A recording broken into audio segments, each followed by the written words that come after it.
I'd like you to take a moment. I invite you to imagine your dream workday. Close your eyes. Where are you working? What are you doing?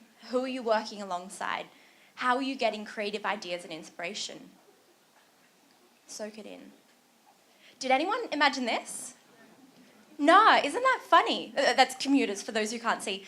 10 million Australians are commuting to work each day.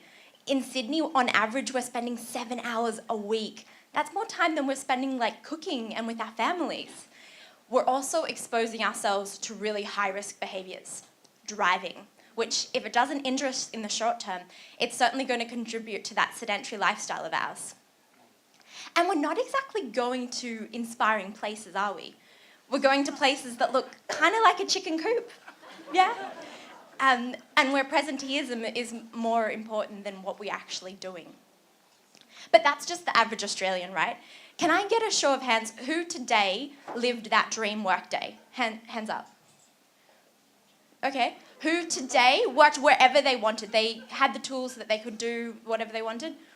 Oh, wow. Okay. Who today was working alongside awesome people that they're really inspired by? Okay, that's not bad.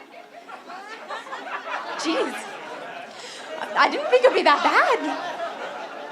And it's costing us money. The average Western Sydney commuter, $7,500 commuting each year. More than they're probably spending on an annual vacation. It's also contributing to not exactly healthy lifestyles. For those that commute, it results in increased rates of high blood pressure and chronic disease. And it's also contributing to a poorer emotional well-being. Research in the UK shows that people commuting in peak period times are experiencing the same level of anxiety as riot police squadron. Insane. And you can imagine that level of anxiety isn't helping in terms of our social infrastructure either. A study in Sweden found that just a 45-minute commute each day increases the rate of divorce by 40%. Whoa. Yeah, less time for loving, I guess, right? And it's not just people that are being affected by it. Here in Australia, we're losing $1.4 billion each year by not employing employees more flexibly. There's so much high-performance talent, like young mums, that companies aren't embracing.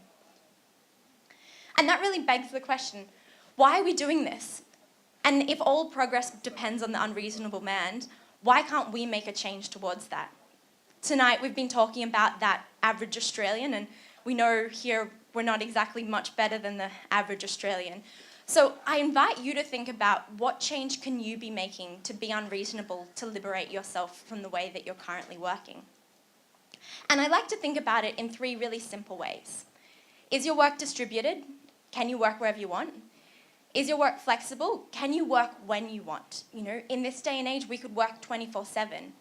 And finally, is it collaborative? Are you being inspired by people around you? Do you have opportunities to connect with people around you? And this doesn't mean quitting your job. These are changes we can make even with our own regular jobs. So distributed.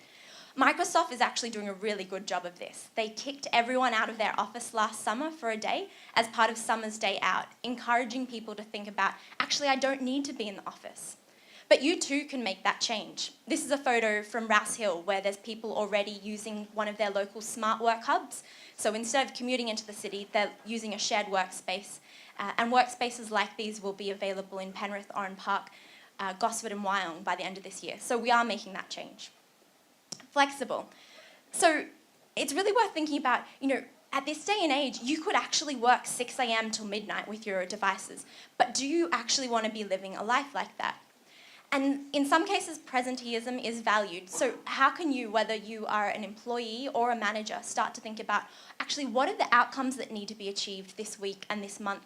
And how can I enable both myself and my staff to be working when they want to enable those outcomes? Not everyone works 9 to 5. And finally, collaborative. So every research we've seen shows that companies that are more collaborative are more likely to be productive and profitable. So that actually asks us as individuals, how can we too start to be more collaborative? How can we build our networks?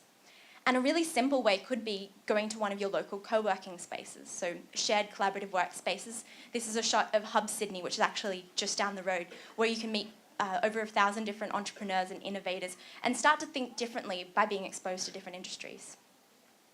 So I'd like to conclude. How are you being unreasonable to liberate yourself from the way you're working? After all, we know if you change the way you work, you change the way you live. Thank you.